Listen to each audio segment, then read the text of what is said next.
Hey guys, welcome to TST Garage. I'm Bart, and in this episode I have a beautiful brand new 2024 and up Kawasaki Ninja 500 in the workshop. I will be discussing the several different options of Fender Eliminator that we offer for this bike. Currently there are 4 options, one of them being the very bare bones standard that replaces the Fender without any additional closeout components. Then we have our standard Elite-1 that comes with the bracketry necessary for the remount of the license plate, as well as a closeout kit that will close the holes left behind by the removal of the fender. Then we have the Elite-1 adjustable that also builds on the closeout but gives you the added functionality of angle adjustment for your license plate hanging.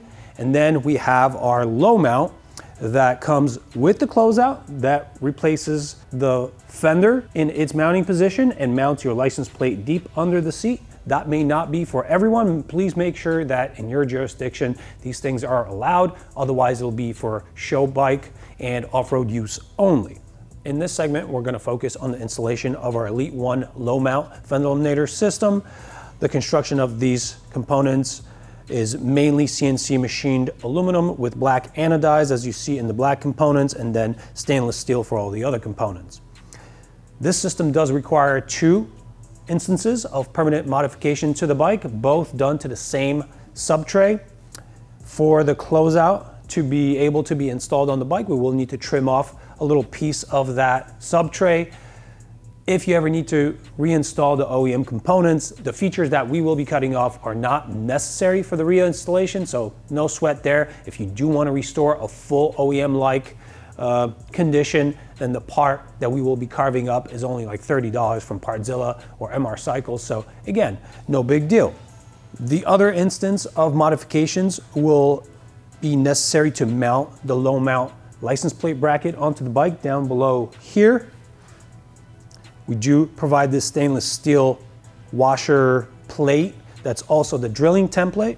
It goes from the top down and then provides us with the hole centers for drilling access holes for these 2 screws to mount this system to the bike. Here's an important note that you should know before committing to buy and install this system. The system in itself does not have any lighting replacements for the lighting that you lose with the removal of the fender, so you will need to do something about a license plate light and signals. Here I'm holding our low profile license plate light from TST Industries. This is a separate module. It does not come by default with any of our Fender Eliminators. This is because we understand that some people do not run a license plate light because it's not required in their jurisdiction. Some people choose license plate light bolts or some other solution that they already have. So we just don't want to make you eat a cost that you don't need. If you do need it, it's as simple as just dropping it in your cart and checking out together. It's a very simple component to install and wire up that will be shown in one of our video segments, so no sweat.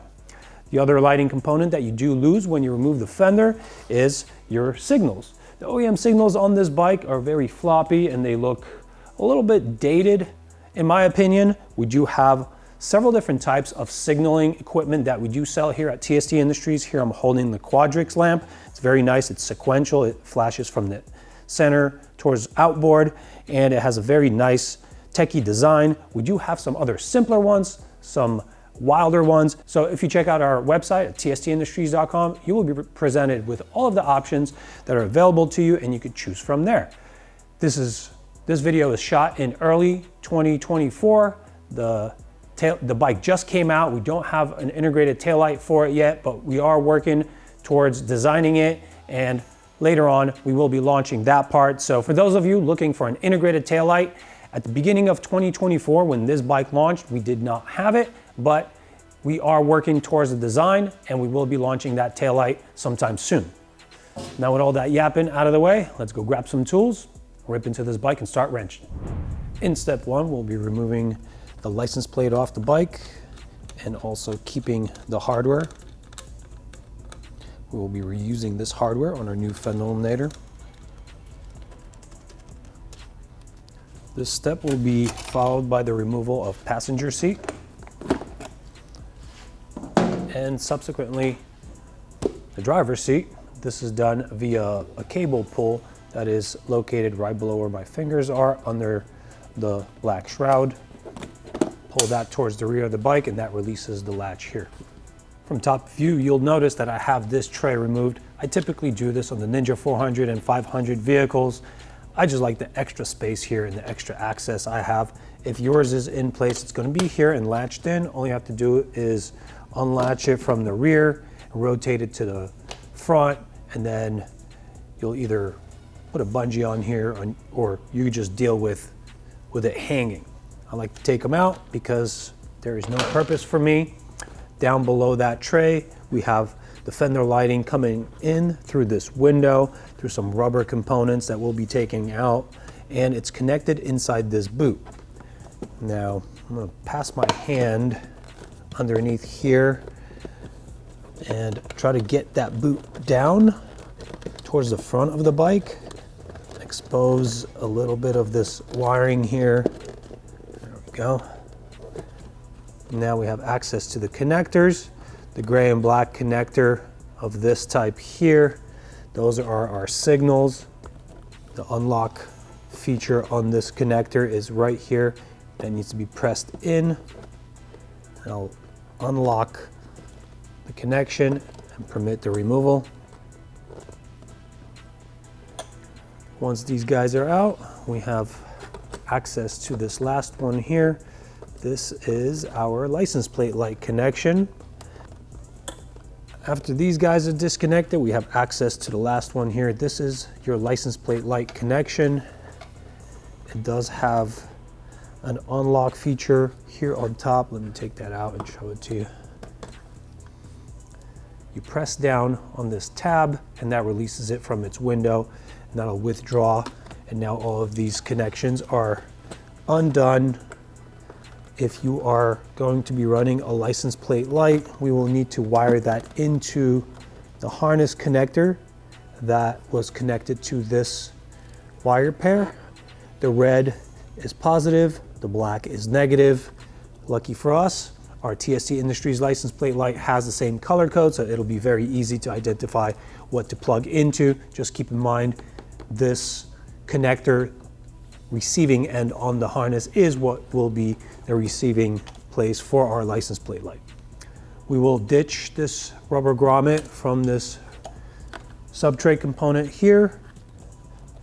This rubber grommet here, we could either do it now or wait for the removal till we get the fender down. I think I'll grab some pliers now.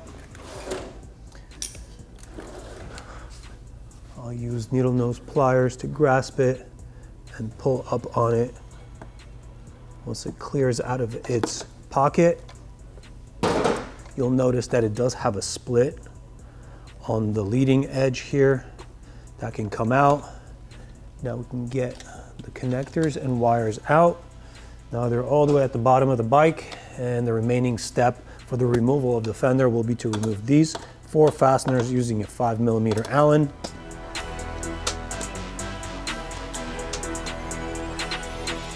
Once I get to my last one here, I will support the fender from the bottom so it doesn't just drop off. Now the fender comes off. You remove the last screw, and that'll be the end of the fender removal. In this next step here, we will be making space to actually fit our closeout onto the subtray. As you can see, this feature protruding from the subtray will not permit the flat and flush placement of our closeout, so we will need to trim that off.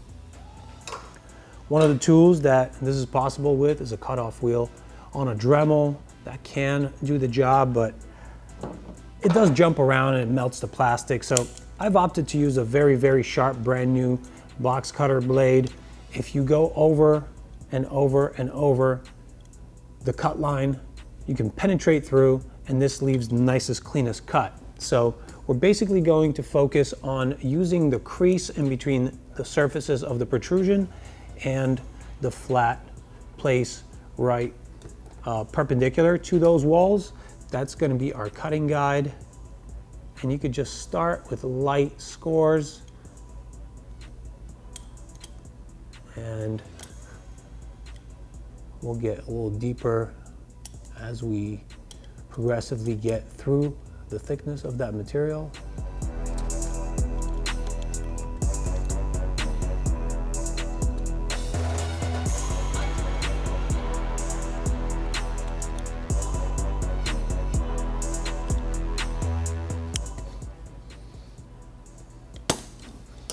And there it is. That piece comes off. We just need to make sure that we actually have it trimmed flush. I have some areas here that I left some material on, so I'm gonna just make sure to go over it and leave it flush. All right. Let me test fit our closeout.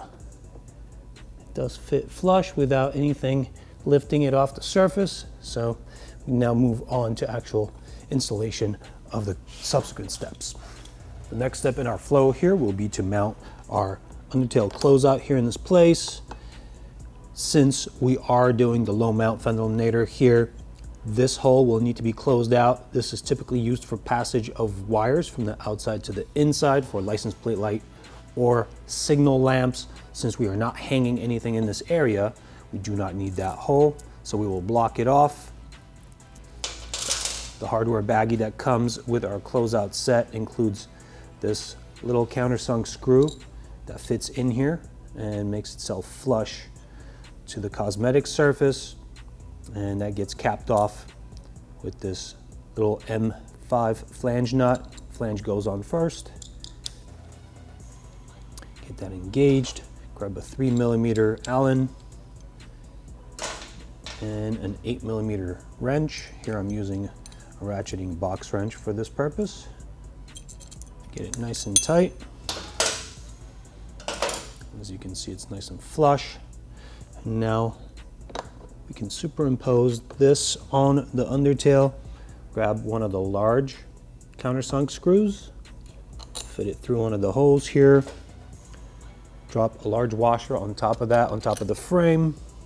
And we have locking nuts, making sure that the flat metal face goes on first and the nylock locking element is on top.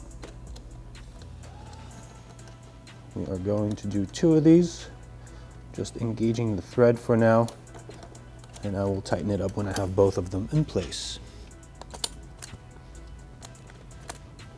Now I'll grab a 4mm Allen here and a 10mm wrench on top.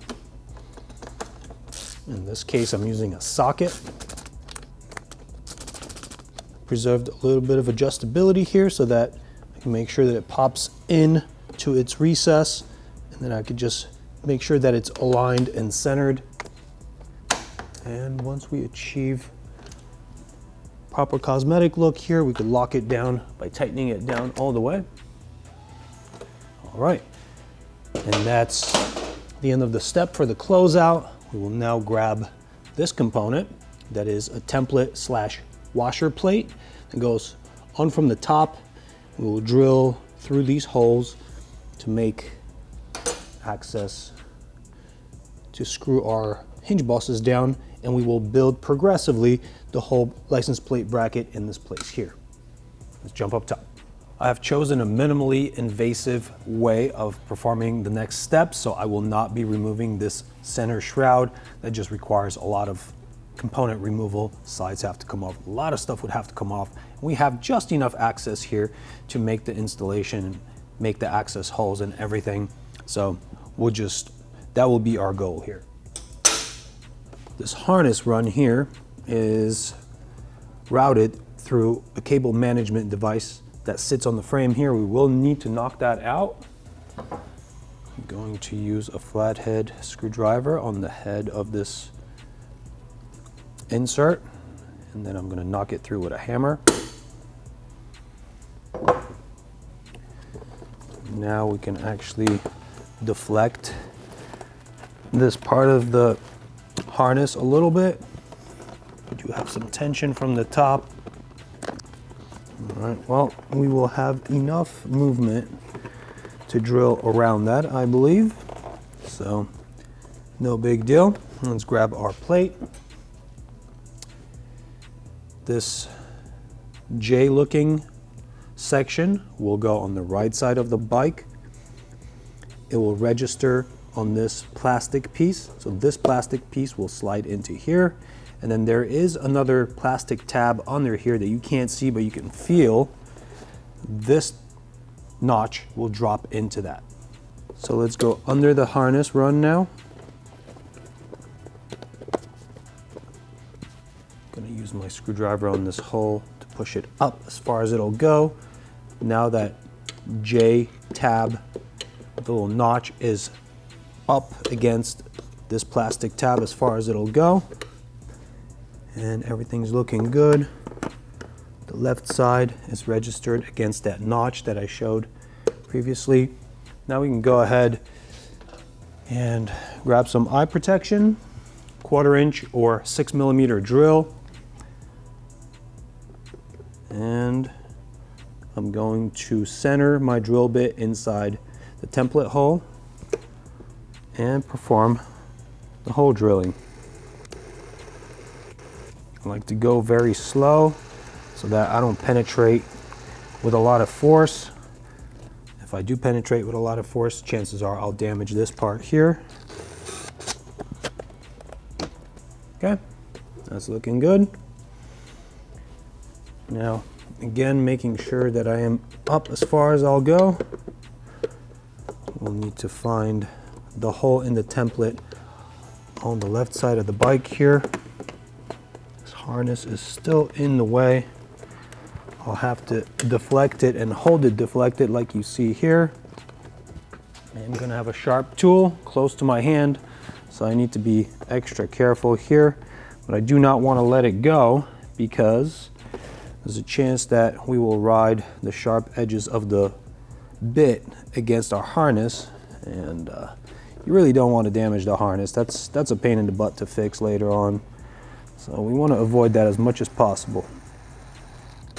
All right, that's good to go. Now we still have that third hole. You have to ask yourself, am I running a license plate light? Am I running any aftermarket signal lights through this area? I am gonna run a license plate light, so I will be putting a small hole here. I'm gonna step down to a 3/16 inch bit. I don't need a 6mm 1/4 inch hole in there. The license plate light wiring is vastly smaller. 3/16 will be enough for that. If you are running any aftermarket signals in this area, we will have to address that in a separate video. That 1/4 inch hole will not be enough to make clearance, so we will need to drill an additional larger hole somewhere or enlarge the hole beyond the 1/4 inch, depending on what your signals are. But that is a topic for a separate video, and we will leave it as such. For now, I'll grab this other bit, 3/16. For metric folk, 4mm will be probably adequate. All right, we're good there. The hardware baggie that comes with the Fender Eliminator set has these 12mm long M6 screws that will now need to be dropped in.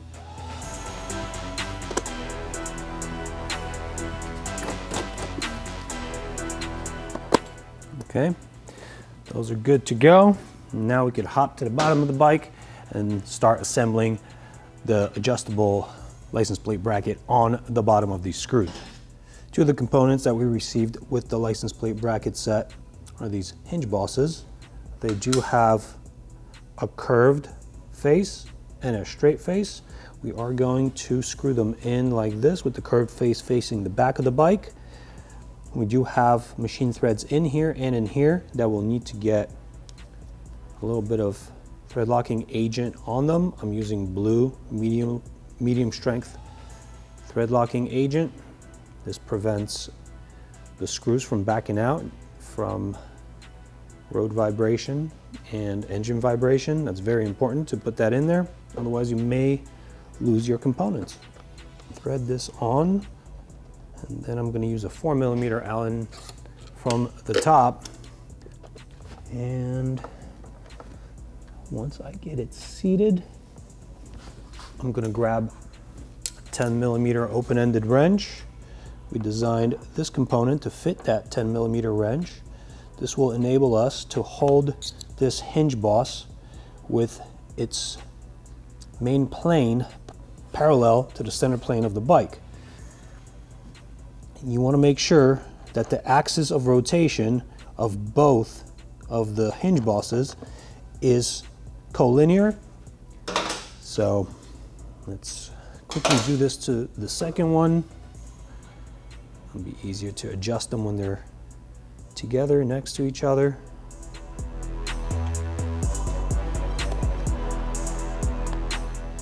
All right, so you can use the wrench to rotate it a little bit. Again, you want to make sure that the plane of this boss is parallel to the plane of this boss, and both are parallel to the center plane of the bike.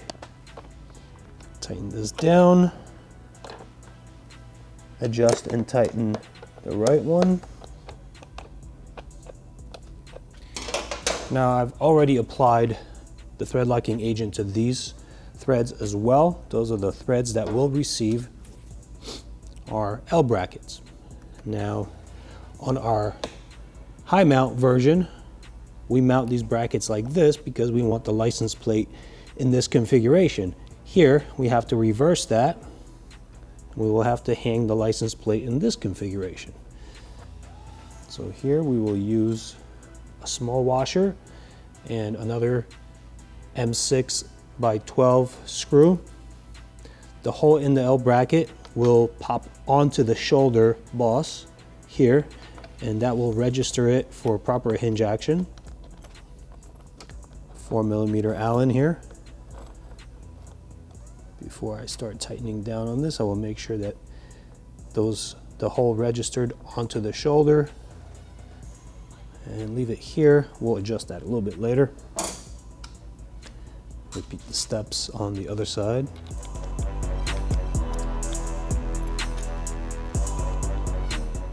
I'm going to get these brackets roughly parallel face to face.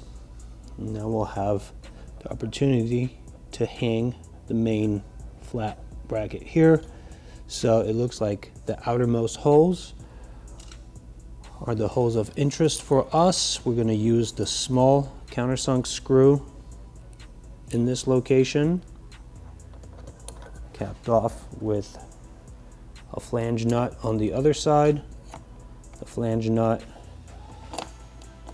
goes flange first against the bracket. 3mm Allen, 8mm box wrench behind.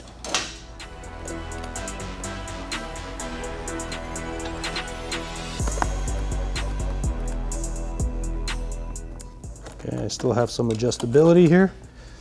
I'm just gonna tighten it up a tiny little bit to have less slop. And now I'm gonna perform the side-to-side adjustment. We do have quite a bit of mobility on these bracket systems, so we just wanna make sure that we are in the center. This looks nicely centered. I'm gonna lock this down.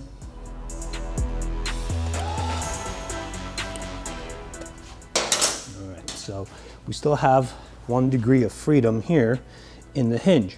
I have not locked this down. You can technically set it this way and get your license plate into view, and you'll have nice visibility here. However, it's very likely that under suspension travel, your wheel or your fender may hit your license plate. So I want to make sure we have an angle that will not result in impact. On the previous 400 version of this bike, which is pretty much the same configuration here, I've had them pretty much in this angle, and I was able to dodge the fender, and the wheel did not come close enough to damage my license plate. They can technically also be installed this way. If that is to your liking, you can go ahead and do that. I'm just gonna mount mine in this area. So I'm gonna make that choice now and lock down on my hinge. Before I put my license plate on this thing, I'm gonna grab my license plate light, because I promised to show you guys how that separate component is combined with the Fender Eliminator. I'm basically just going in through that 3/16 inch hole with the wires. And this just comes out in an area that is very handy for us for reaching the actual connection. I'm going to leave it just above the bracket there and show you guys the wiring in a later step. So now we can just clamp this in place with the license plate clamping down on the license plate light, or if you choose to do so, you can strip off this red masking that exposes high bond 3M adhesive that is permanent in nature. So once you stick it on, it's pretty good to go. If you ever need to take this off, it'll be a little bit of a pain in the butt, but not that big of a deal. I typically just leave them clamped together, and that works well enough for me. That's what I'm going to do here.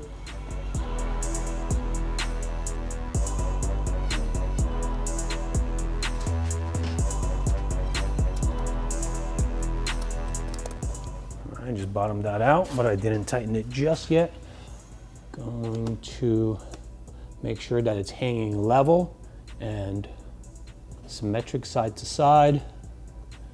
Make sure that my license plate light is in there properly and centered. And once everything is to your liking, go ahead and tighten down on everything. Now we can jump up top, connect the license plate light, and then be done.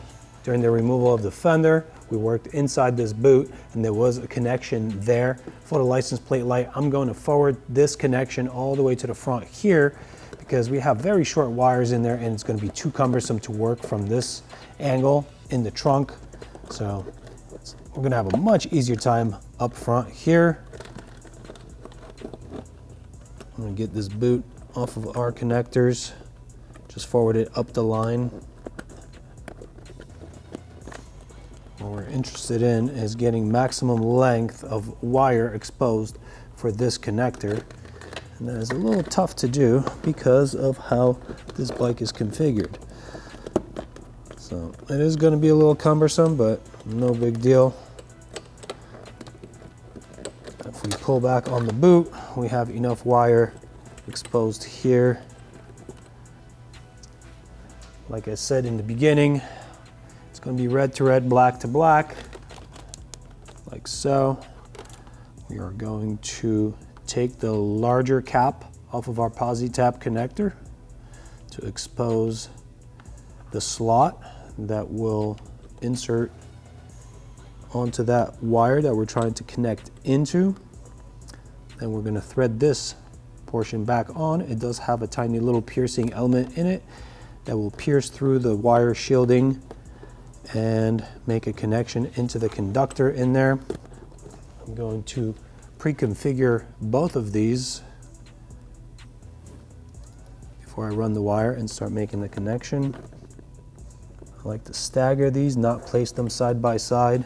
They do bulk up a little bit, and it's easier to make the connection when they are staggered.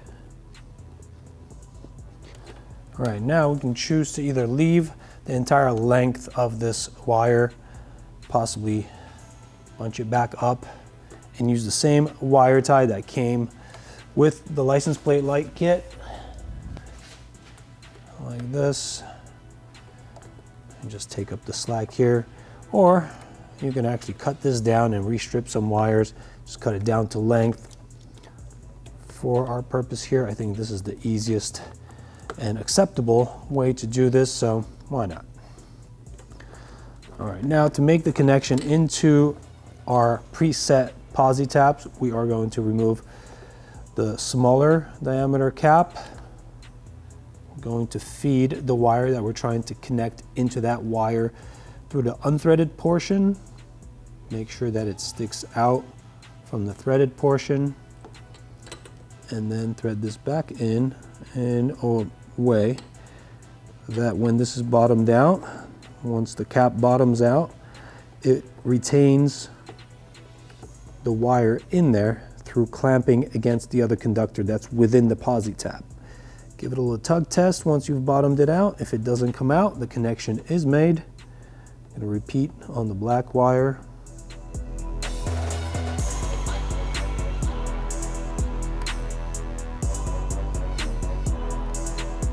Now I'm going to give the license plate light a little bit of a test. It looks like it's working well.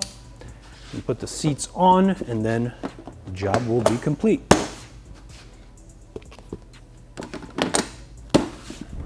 And with that, the rear end of this all-new 2024 Kawasaki Ninja 500 is totally transformed. We want to give a special thank you to Bart for guiding us through this installation process of our Elite-1 low-mount Fender Eliminator for this model. But please note, we do have other options available, and those other options do have their own respective installation videos. So be sure to check those out. Visit the link in the description below to check out all of our Fender Eliminator options and all of the products available for the all-new Ninja 500, along with any other bike that may be in your garage. We have all of the information listed along with photos, purchasing options, you name it, we've got it. If you haven't already, be sure to hit that subscribe button, turn the notification bell on to stay up to date with all the new and exciting videos we've got going on. And don't forget to stop by our social media pages, Facebook, Instagram, Twitter, all username TST Industries. This has been Mark and Bart from the TST Garage, and we will catch you next time.